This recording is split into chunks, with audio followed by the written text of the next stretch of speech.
However, fossils are rare.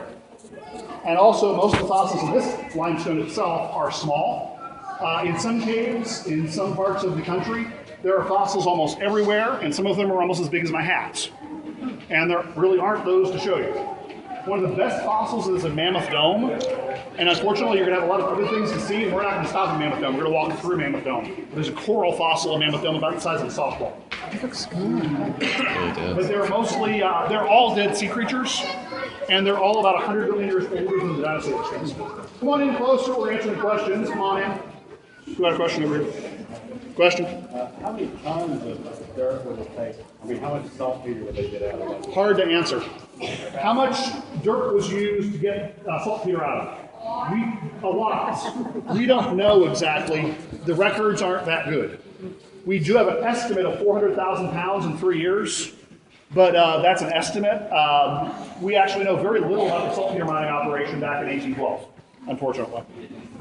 We do know how much it was a pound. $1 a pound's not bad. Come on in, folks. Come a little closer in the back, just like where we started at the entrance. Come on in. We've been answering a few questions up in the front here. Talk a little bit more about rockfall. Do you notice the arch shape that we've been seeing? Do you notice the circle that was in the rotunda? You've seen ovals and circles on the ceiling. Generally, the cave is very stable because you are underneath a roof. You can't see the roof. This is the ceiling. This is limestone. About 350 million-year-old dead sea creature, by the way. But above this, maybe, let's say 140 feet up, there's about a 30-foot thick layer of sandstone and shale. It's like a roof on top of your house. You can't see it, but it keeps your house dry. Well, you can't see the sandstone and shale, but it's up there. Except where we came in at the entrance. There's no roof at all. What we came down through the stairs was a sinkhole. The cave used to go further, and the ceiling fell in, and we walked in that way. Later on at Bottomless Pits, at Mammoth Dome, water will be leaking in through cracks. You won't be able to see up to the surface, but there are sinkholes up on the top, just like a sink in your house gets. And there's a drain, usually a small crack, and it brings water into the cave, and it takes away rock. Well, where there's water leaking in, statistically, it's more likely for rocks to fall. Where the entrance is, and by the way, there's 27 entrances to the cave. It will freeze sometimes in the winter. If you're from around here, from the south, we had a really hard winter this last year. You may not think so, but 0 degrees in Kentucky is not pretty cold. And ice can form just inside the entrance through that narrow tunnel we came through. Deep inside the cave, this deep, it doesn't fluctuate more than 1 or 2 degrees all year long. This feels like this in January, as well as September or July. But where ice can form, that can cause rockfall. What I'm standing on, this big rock behind us, is called the Giant's Coffin. This is not from last Thursday. If it's big, if it looks too big to lift, it's just the way it was, possibly for hundreds of thousands of years. Rocks do not fall very often where we have a good roof. It's relatively dry, it doesn't freeze and thaw. What about earthquakes, you may wonder? It doesn't shake down here. In a mild or moderate earthquake, you cannot tell when you're down here. When on the surface, windows might be breaking. Kentucky does get earthquakes, by the way. I asked you guys a question earlier about what you thought the slaves were digging up in the dirt. Who thought that was maybe some mammoth bones? Something amazing they dug up in the dirt, made headlines all over the world, except you'd be wrong. There have never been any mammoth bones found in Mammoth Cave.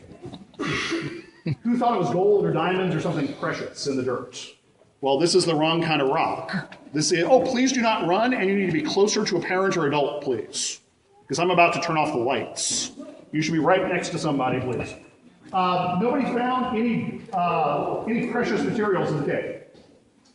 This is limestone. This is dead sea creatures. We don't have gold or diamonds or jewels. There's occasionally some iron, but not in this particular limestone. Back in Missouri, where I'm from, there's a few iron deposits in some types of limestone. But this is the wrong kind of rock for something precious. Oh, and by the way, I didn't really warn you about that when I turned the lights off. Look back where we came from. Look back at the giant's coffin in front of us here. Looks more like a giant coffin now, doesn't it? This is why it's called Mammoth Cave, folks. It's because it's big.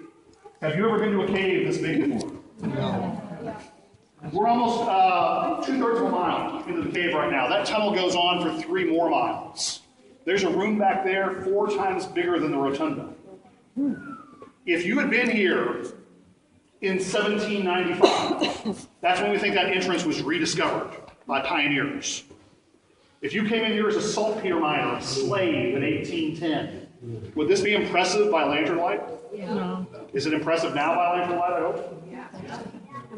People would go home, wherever they were from back then, and by 1810, this already had its name, the Mammoth Cave of Kentucky. The Mammoth Cave, this big cave that's in Kentucky. But I still haven't told you what I asked you about. That's why it's called Mammoth Cave, because it's big, not because of mammoth bones. The dirt in this cave and other caves nearby had a secret. It didn't just have saltpeter in it.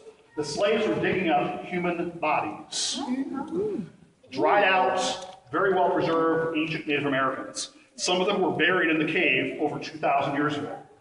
Some of them were in here mining minerals. They were not interested in saltpeter. They were interested in this dark stuff on the walls. That dark stuff is gypsum. Gypsum used to be white and sparkling in this part of the cave. It looked like snow or diamonds on the wall. Thin crust, like a frosting on top of the limestone, which is gray. The dark is on the outside of that. That's the frosting, the gypsum. It's absorbed pollution. This used to burn bacon grease. Would that give off any smoke? Mm-hmm. What about the ancient people? I mentioned this earlier at the entrance. Ancient people were taking about a 5-foot-long bundle of dried out cane reed torches, kind of bamboo, sticks on fire. It gave off a lot of smoke. We think ancient people came into the cave as early as 4,800 years ago, based on carbon dates from one of those burned torches. Most recently, we think they came in about 2,100 years ago. We don't have any good evidence ancient people came in here more recently than 2,100 years ago. We haven't found any carbon dates more recently than that. Did they come in here? Maybe, but there's lots of evidence they came in here before that, for thousands and thousands of years back. They were scraping this mineral off the walls. You may wonder what they used it for. We don't really know. Maybe white paint, maybe to trade to other tribes. It was a sparkling crystal. But it's scraped off the walls with a sharp rock or a stick. They would bash it and hit it like a hammer and scrape it off. Some of those ancient people died in here accidentally, mining gypsum. Some of them were buried in here, and they still had their skin, hair, fingernails, internal organs, very well preserved. Do you think it would be cool or interesting to see a body on display inside a cave? Yeah. Do you think the first visitors, remember, first tours, 1816. By the 1820s, this cave was famous, but it wasn't famous for the size or the interesting things inside it, except for the mummies, the bodies. That's what it was famous for, is my point. Maybe I could have said that better. Ancient people on display, and think about this is before cameras were invented. This is only for the rich. You had to pay money to come in here. There was a locked stone wall at the entrance as early as the 1830s. If you had to pay money to come in here and you saw a burial, let's say one of the buried bodies, skin, hair, fingernails, internal organs, if they were wearing clothes 3,000 years ago, they were still wearing clothes. That wood was very well preserved, right? What would happen to a body? It would just dry out. Do you think some of the early visitors would have taken home a souvenir to show their friends that they saw the mummies? What kind of souvenir? I'll let you come to your own conclusions about that. The earliest visitors came in to see the bodies. Later on, visitors started coming in because it was an amazing experience to just see the cave. The bodies were on display off and on, by the way, all the way up until 1976. We don't have any more on display. You cannot see one. Some of them are still in here, though, by the way. I'm not kidding. Some of them are actually still in here. By the way, I have one more thing to tell you here. While I'm talking, would you mind if you have a glow-in-the-dark something or a light? Turn off your lights, turn off your cameras for a minute. You have something